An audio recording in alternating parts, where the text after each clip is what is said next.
Hey, what is up guys? Welcome back to the channel and welcome back once again to another GT7 news and update video. In today's video, well, I'm going to talk about the trailer for 1.36 update that released yesterday around about 2 PM my time, and well, it's just not looking too good, to be perfectly honest. So I'm usually one that'll give PD a lot of leeway in terms of getting stuff into the game. I understand that game development isn't easy, and let's be honest, Gran Turismo 7 is one of the most detailed races out there. So it's no easy feat for a team of 300 when you compare it to some of the bigger racing studios that have, to probably 1,000 employees, which can probably pump out content a lot faster. And I'll kind of touch on that a little bit more later.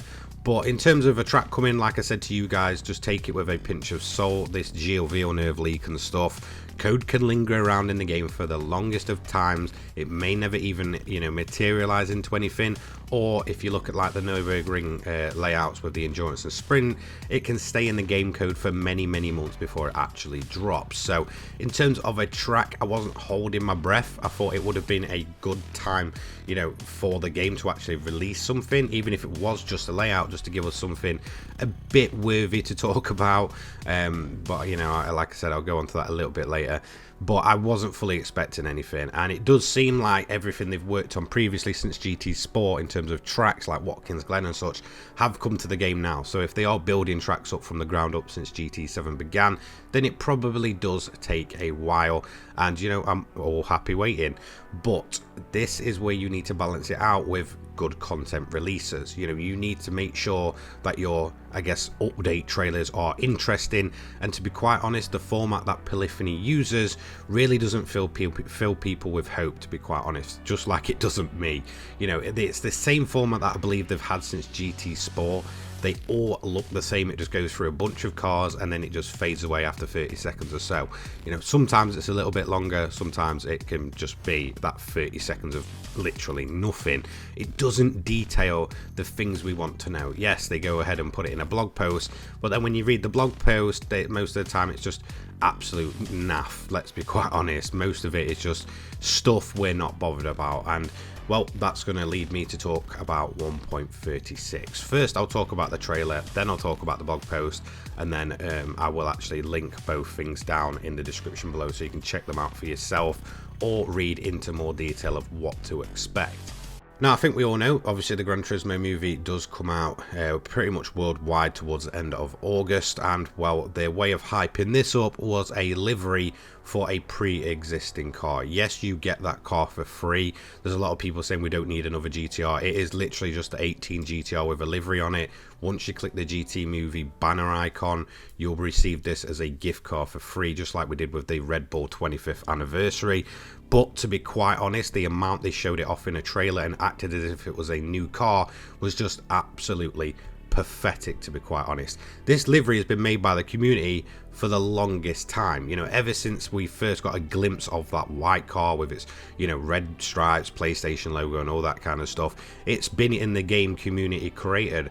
All Polyphony have done is go ahead and put a new livery on the 18 GTR and then kind of try and make it out to be a new car. And if that's the kind of way they're bouncing off the hype of the movie, then, well, it just doesn't look very good at all, to be quite honest. This is a big deal. Racing movies are a diamond, they just don't come out very often, and especially when you've got one that seems to be quite well received by critics, for them to just go ahead and probably stick out, let's say, a special event for it and give us a GTR for free, and that's all you really show off in the trailer.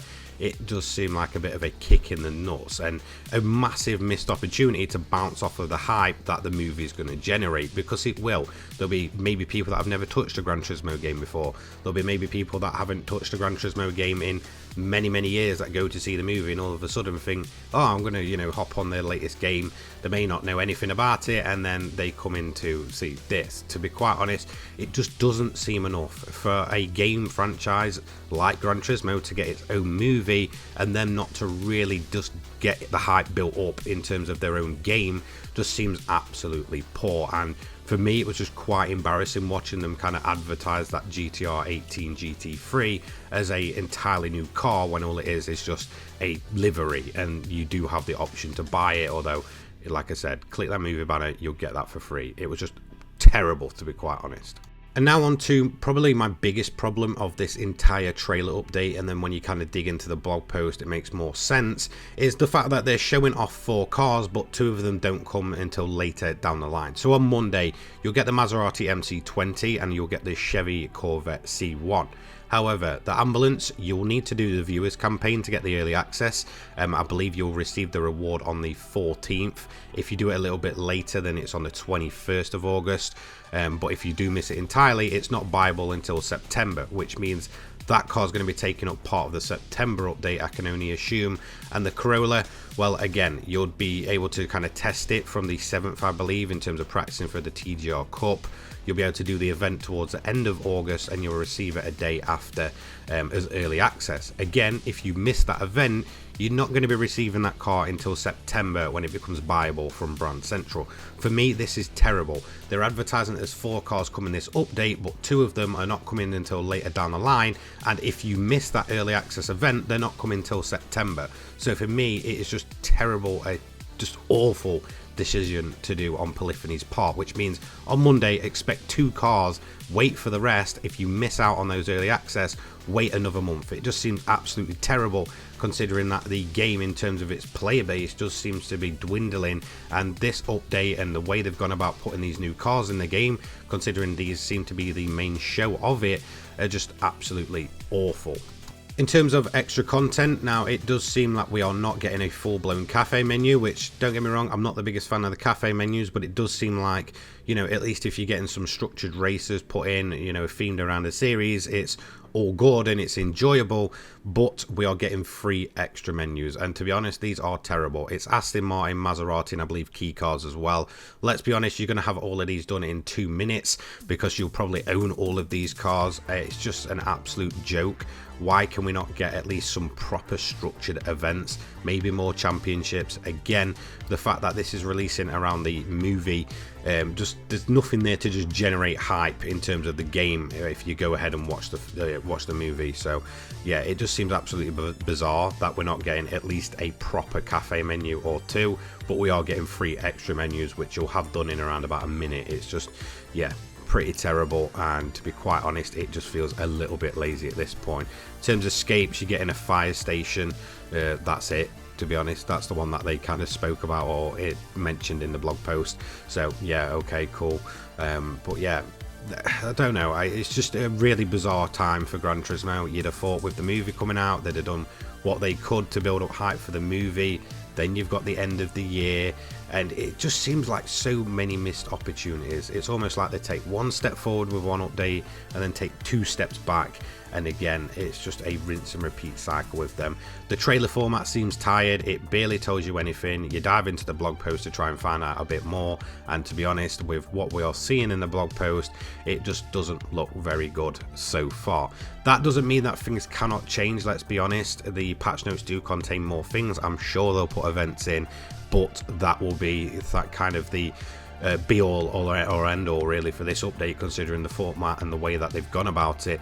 If they don't get that right, there is a possibility that they could potentially just absolutely butcher what could have been one of the biggest updates for the game in terms of, so I guess, building hype off of the film and getting people from watching the film to getting back into playing Gran Turismo. I just feel like it is a missed opportunity.